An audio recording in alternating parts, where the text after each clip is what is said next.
5 years ago, Minnesota made a decision that looked simple. With the first pick in the 2020 NBA draft, they had two futures sitting in front of them, Anthony Edwards and LaMelo Ball. Both could change a franchise, just in very different ways. LaMelo had already played professional basketball on 3 continents before turning 18. He saw the floor differently, played faster than everyone else around him, and created offense in ways most guards never learned. His camp believed he should go first. Minnesota disagreed. They picked Anthony Edwards, and to be fair, they weren't wrong. Edwards became the franchise.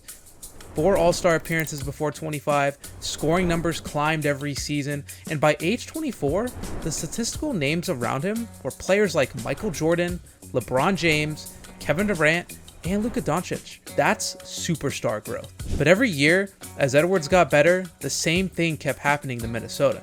The regular season looked promising, the playoffs looked heavy. Because no matter how much Edwards improved, the structure around him stayed incomplete. Minnesota kept rotating through temporary answers at point guard. Ricky Rubio gave them control early, but he never was permanent. Mike Conley brought experience, but by the postseason, the offense slowed with him.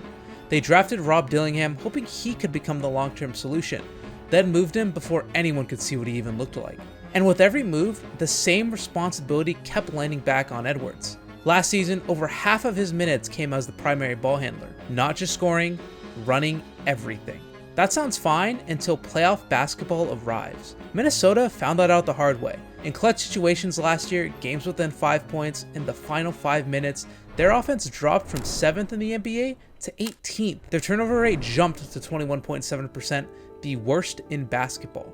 And that number explains everything. When your best scorer is also your only creator, defenses don't have to guess where the offense begins. They know. Oklahoma City knew in 2025. They trapped Edwards, crowded his space, and Minnesota lost 4 games by a combined 73 points. San Antonio did the same a year later. With Victor Wembanyama on the floor, the Spurs outscored Minnesota by 79 across the series. Different teams, same pressure point. Everything started with Anthony Edwards, and everything ended there too. The deeper Minnesota got into the playoffs, the more their offense narrowed around Edwards and the easier it became for defenses to crowd him. And Minnesota finally moved like they understood that. Tim Connolly has never been afraid of risk. He made the Rudy Gobert trade when the league laughed at it. That move ended in back-to-back Western Conference Finals.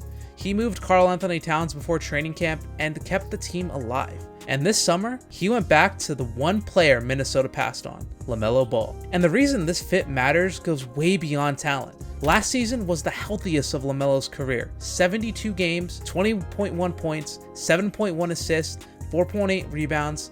He finished second in the NBA in made threes and top 10 in assists. That combination alone puts him in rare company, but the numbers only scratch the surface. Charlotte's offense with LaMelo on the floor was running at a 125 offensive rating.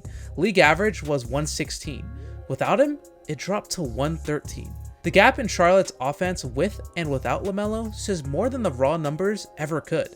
For a Minnesota team that relied so heavily on Edwards to generate everything himself, that changes the geometry of the floor.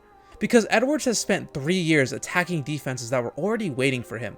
Help defenders were loaded before his first move, double teams came early because teams knew the weak side wasn't dangerous enough. That changes with LaMelo. You can't send 2 defenders at Edwards when LaMelo is 1 pass away. He finished second in the league and made threes for a reason. The range is real, the confidence is real, and the passing is what unlocks everything. And now imagine Edwards entering that kind of chaos. That's where this becomes dangerous. For the first time, Edwards won't have to create the storm on every possession. He gets to attack inside one. The scary part is how their skill sets overlap. Both were top 5 in pull-up 3-point attempts last season. That level of shot pressure forces defenders higher, which stretches the floor wider. It means even more space for Edwards downhill and more passing lanes for LaMelo when defenses collapse. But there are risks. LaMelo has never played playoff basketball, not once. The regular season rewards creativity. The playoffs punish habits. Teams spend days studying your patterns, and nobody knows yet how LaMelo adjusts when defenders start building specific counters for him. Defensively, there are questions too. Minnesota built its identity on length, physicality, and pressure. LaMelo doesn't naturally fit that mold. They also gave up Naz Reid, one of the best bench weapons in basketball, and moved more draft capital to make this happen. That leaves Minnesota in a different position now. The flexibility is gone, the picks are thinner, and most of the room for adjustment has already been spent on this version of the roster. And that's what makes this full circle. 5 years ago, Minnesota had both Anthony Edwards and LaMelo Ball in front of them and chose one path. That decision gave them a franchise scorer, but the seasons that followed kept revealing the same gap in the structure around him. Now they've gone back for the player they once passed on. Shot making can change the shape of everything around Edwards. Because if this works, Minnesota won't just have another star. They'll have something far more valuable in playoff basketball, an offense that can keep moving even when the defense takes away the first option away. The question is now simple. Can this finally get them over the top? Let me know what you think. And if this works the way Minnesota hopes it will, the West just got a lot more complicated.